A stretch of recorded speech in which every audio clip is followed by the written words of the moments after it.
Tai mes visi žinome, kad į Žalgirį vietoje Kevariso Heiso atėjo naujokas Brainas Dunstonas. Ir šiandien mes pareaguosime į jo 2023-2024 metų sezono highlightus. Tai nežinau, dar, toks mid.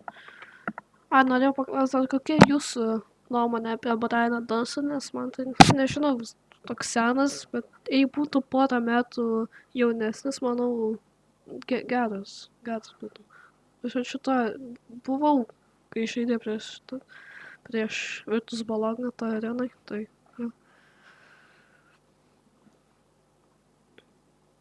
jo, manau, jis būtų kokiais 5-6 metų jaunesnis, tai manau būtų vienas iš lyderių geriausių. Aišku, jis labai gerai blokuoja, jisai, man rodos, ten 2 ar 3 blokų lyderis Eurolygoj. Dabar pirmas tas Tavariš. Jo, visai neblogas. Dunstonas yra. Jo.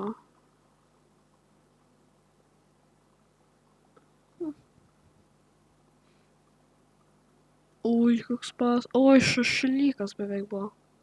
Vos ne šašlykų padarė.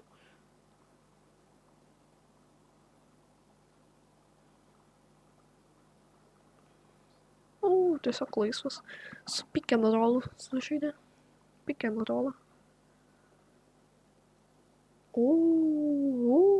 Kuris Polas? Pažiūrėkit, pažiūrėkit. Davai man reiktų sent, tu padarysi viską. Šašlykas! Šašlykas, jūs pažiūrėkit, koks šašlykas. Šašlyką visišką padarė. Šašlyką, o dieve. Tiesiog pabaigė žmogelio karjerą. Beveik buvo šašlykas.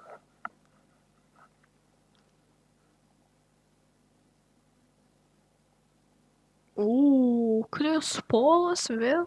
Šengelėje Kris Polas? Tiesiog wide open buvo. Okay.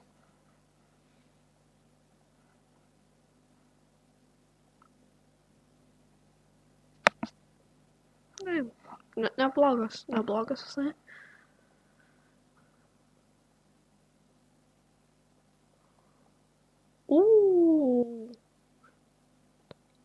Pažiūrėkit tą atletiškumą.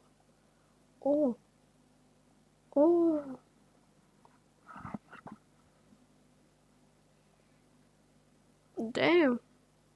Neblogas buvo.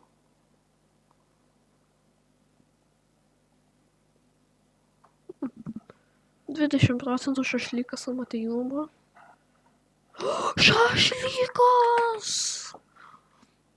Vėl šašlykas, pažiūrėkit. 2 šašlykai, vienas čia, o ten neįbo kažkur, tai ten irgi atranka matos. Šašlykas. Bet šašlykų šitie 2 patapo. Šašlykai. Okay. Not bad. Damn. Vos šašlyko nepadarė, nesėdė Kecka. Vėl. Okay. Ansapnė. Tai va, gerai, jei jums patiko šitas reakcinimo video, būtinai nepamirškit paspausti like ir subscribe mygtuką. Ir jei norit daugiau, kad aš padaryčiau reakcinimo video, tai pakomentuokit kažką ir daugiau padarysiu. Viso gero.